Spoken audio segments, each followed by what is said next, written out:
Hey, Jim Page here, fly fishing for the rest of us. So this afternoon, I'm going to do a product opening. I see a lot of guys on YouTube doing this, and I was able to slide down this week and pick up the new Sage R8 Core,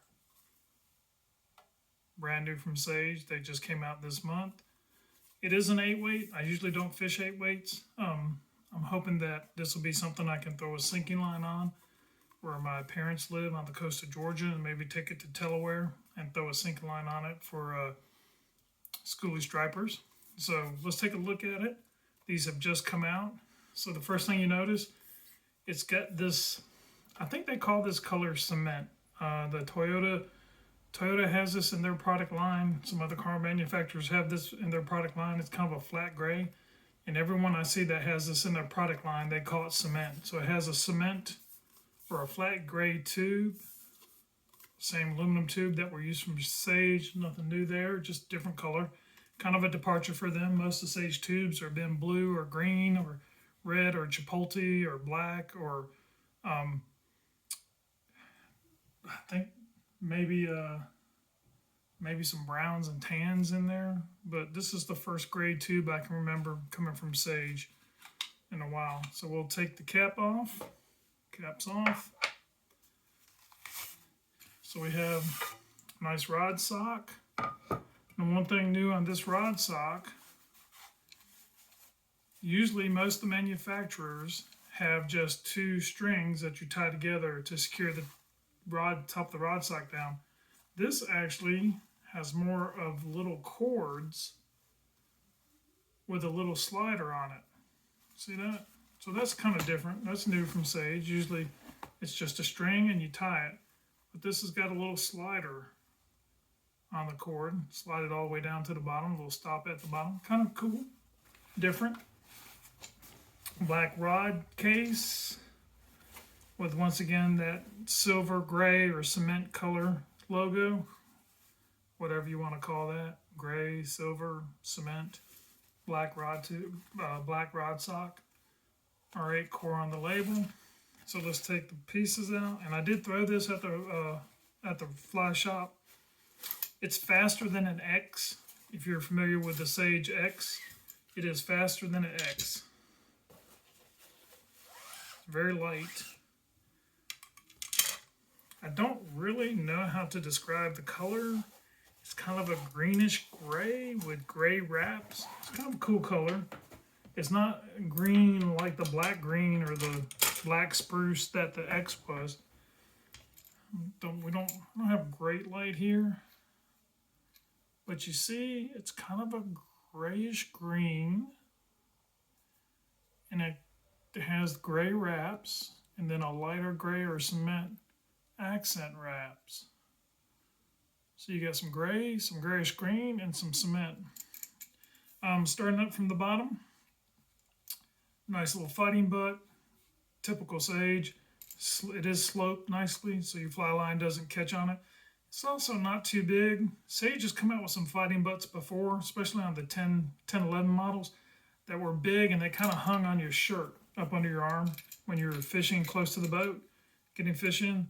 The fighting butt diameter was so large it would hang up under your shirt if you had on a shirt that had any kind of slack area under the arms, like a Columbia Sport fishing shirt, the collared ones, not the long sleeve, no collared ones. But it's not a bad size fighting butt. It's got a nice slope to it. Of course, we have a double up locking reel seat, which we all like on our saltwater reel rods and any of our heavier freshwater rods, say 6 weight up, 7 weight up. Double up locking reel seat like that. Got the laser etched line number, which I really like. You can tell what weight rod it is. And typical reel seat. Not a whole lot different there than most Sage. Nice color. It's got that little lip there, which I find interesting. Yeah, nice reel seat. Machine anodized aluminum, I'm sure. This does have a hook keeper on it. Some of the Sage Saltwater series don't have a hook keeper in it. Of course, our This R8 core is probably going to be labeled an all-water rod. Going up the blank, the stripping guides, you know, Sage doesn't skimp on components. Got 2 stripping guides where the igniter, on the 7-weight igniter, it only has 1 stripping guide, then it goes into a snake guide. This has got 2 stripping guides. I think they kind of look like the ones on the payload. Those are supposed to be good casting guides. And then you go into the standard snake guides. I don't think they're titanium, I think they're chrome. I think they're hard chrome, I don't think they're titanium. But the wraps, of course, you know, the wraps are what you expect from Sage. The workmanship is what you expect from Sage. No surprise there. I think the stripping guides are probably different than the X. The snake guides are the same. I'm going to put it together. It is a stiff rod. It is a fast rod. I think it's going to be good for throwing sinking lines, intermediate sinks. We will see. I have a trip at Easter to the coast of Georgia at Easter, and I'll be throwing a sinking line there. And I'm going to take a 7-weight and probably this 8-weight. Some of the fish I catch there are a little big for a 7-weight with that big tide and that big current. Last time I was there, I caught 2 fish, a flounder and a redfish that really were more like, really were 9-weight type fish. They were that big. And then you've got a big current pulling against, especially the redfish. Yeah. Yeah, very light. Very light. And I did cast it, and it is faster than the X. And it casts well. Similar to what you expect from Sage.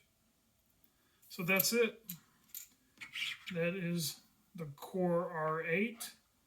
This technology is new from Sage. It's going to be out in the saltwater series. That same technology will probably go to the saltwater series in the months coming up. I'm looking forward to fishing it. You know, you can cast it in the parking lot, but until you take it and fish it, you really don't know what it's going to do. It's kind of a guess. Yeah, that's nice. Nicely done. Of course, they're a little more expensive than the X. They're a little high, but that's just part of it. New technology comes a new price. A little bit fancier rod sock than the old ones. So, kind of like the rod socks, kind of cool. I never use those tie wraps anyways. I'm always too lazy. I kind of like that. Kind of neat. So that's it. If you have any questions, let me know. Like I said, Easter weekend, I'm going to fish this down on the coast with a sinking line, an intermediate sink, and probably a sink tip. And I'm going to see what it will do. Probably throwing Clousers, number 2 Clousers on it. And I'm going to see how she handles.